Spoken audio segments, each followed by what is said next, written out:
So the Phils dropped a.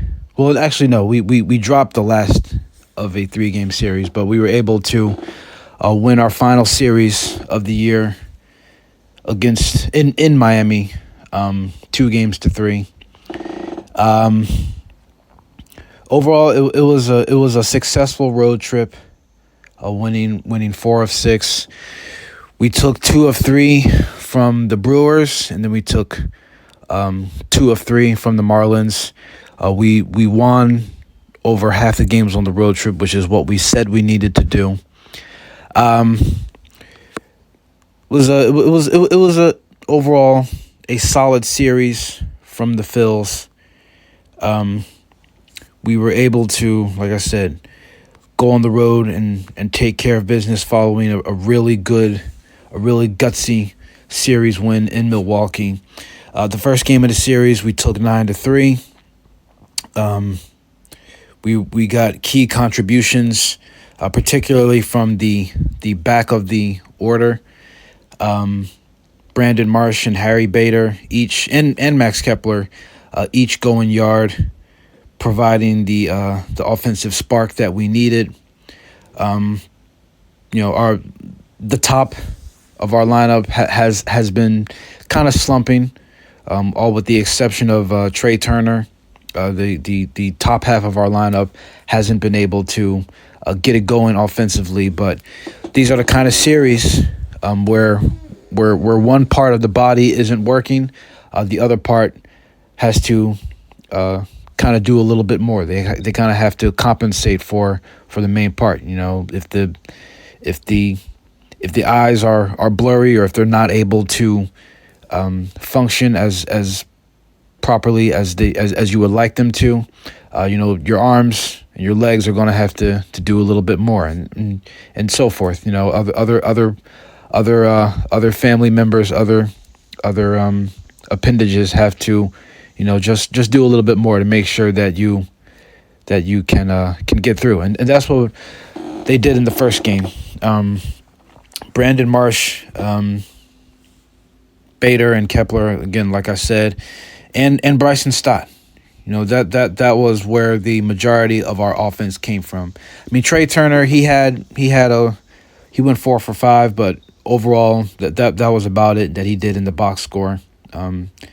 The real offense came from those 4 guys, each with a key RBI. Bryson Stott, he's been really big for us these last couple of games. He's really been delivering for us and coming up with some timely hitting in those games, in the guts of the game, particularly when we get down to the 5th, 6th, 7th, 8th innings. Bryson Stott's been the man for us. He's batting 9th in the lineup, but he's showing why he was a key player in some of our deep runs over the last couple of years. And then Christopher Sanchez, again, having another quality outing. 7 innings, 5 punch-outs.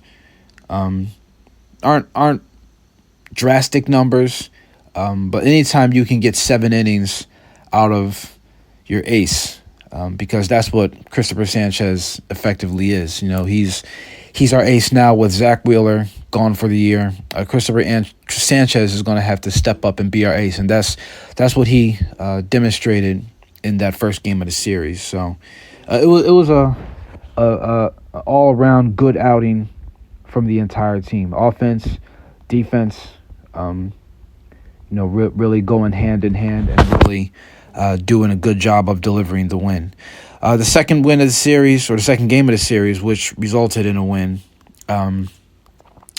we were able to take that one. It wasn't as much offensive firepower as it was in the first game, but still, it was enough to win. Bryce Harper coming up with his 24th home run of the year. It was his only hit, but it was a big one. And that one hit, a 2-run home run, was pretty much decided the game because we won that one 4-2.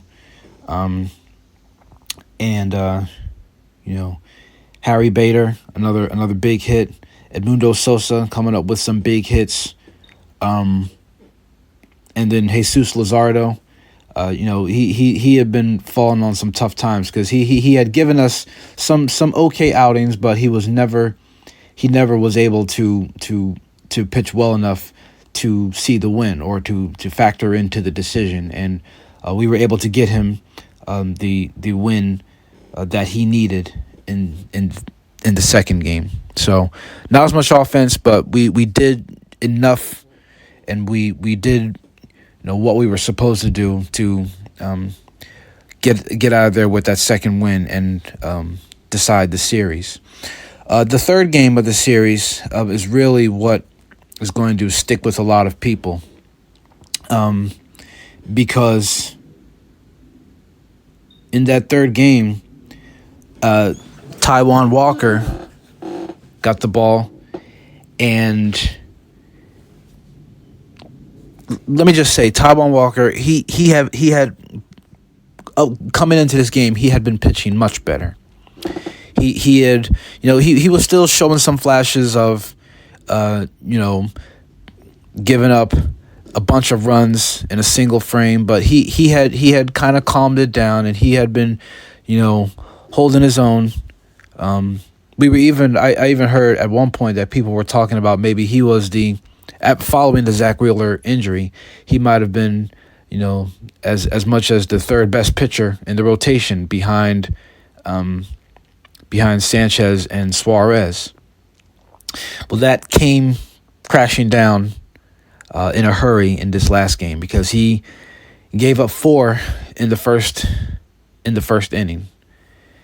And when you give up 4 runs in one inning, regardless of whether it's the first or the last or in anywhere in between, you significantly decrease your chances for victory. And he gave up those 4, and ironically, he would settle down after those 4 because he went on to pitch 6 innings. It won't go down as a quality start, but he didn't give up a run after those 4. Now he did give up 8 hits, and he only had a single strikeout on the day, so that wasn't good. But he pitched, and I'm not going to say that he pitched good, but he pitched well enough to allow our offense time to catch up into the game, and that's what they did. We scratched and we clawed our way back into it to make it a 4-3 game, going into the Marlins frame of the 7th. Unfortunately, that 7th inning is where the Marlins would score that 5th run that proved to be the decisive run, because we ended up losing the game 5-4, and we weren't able to recover after that. And what other people will remember in this game, besides the poor pitching, is Trey Turner. Trey Turner, in the 7th inning, he left the game with what appeared to be some kind of hamstring injury. And hamstring injuries are very tricky. You don't want to jeopardize or aggravate them in any way. And this is the same, apparently, hamstring injury that kept Trey Turner out for 5-6 weeks earlier this year, or one that he dealt with recently. Now, Trey Turner, he had a 1-for-4 day going into this going into his hamstring injury. Um, he had a home run, which I believe was his 16th of the year, his 15th or 16th. But now the shift in focus goes from losing the game to Trey Turner's health. And it's going to be a big deal because the Broadway and Broad Street showdown is upon us. Our final series with the Mets for this season, a 4-game series, I might add, is here. And this, for all intents and purposes, will decide who the winner of the National League East is. Now, right now, we have a 7-game series lead on the Mets in the National League East, but we cannot afford to lose this series. We can't afford to lose 3 or 4, or God forbid, get swept. I'll even go as far to say we can't afford to split with them. If we're going to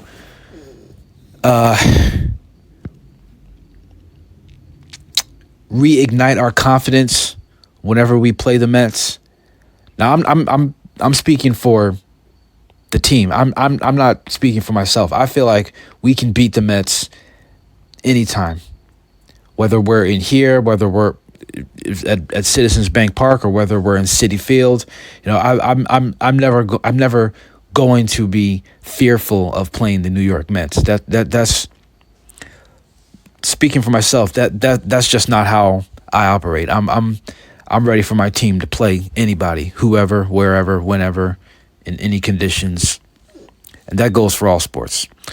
But for the people who feel like the Mets are in our head, they have our number, you know, we cower whenever we see the orange and blue. For those people, 3 or 4 is crucial, is critical. Dare I say, a sweep of the New York Mets is critical, because that's the only way that I think that they'll feel good about having to play them. And I honestly, I don't even think that would do it, because should we meet them again in the playoffs, you know, there's a good chance we're going to have to win in Citi Field in order to win the series. So, I mean, people are going to feel how they feel.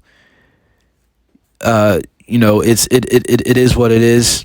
But for me, 3 out of 4 against the Mets at the minimum is that's what it has to be.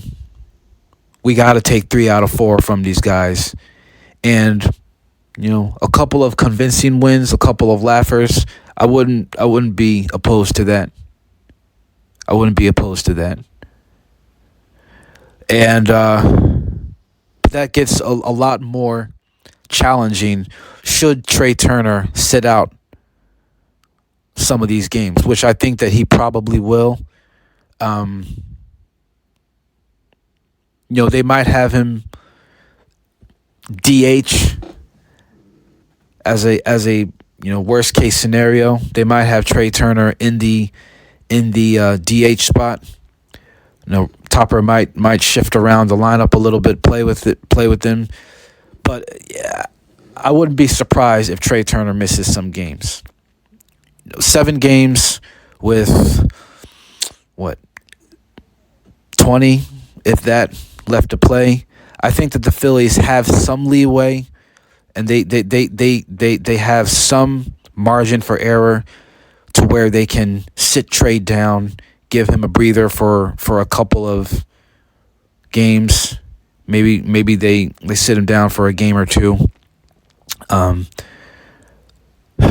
It's going to be a challenge, because Trey Turner, he gives, not only does he hit for power, but he's good on the base paths too, and he's been a much better defender of late. So If he were to sit, we would miss him.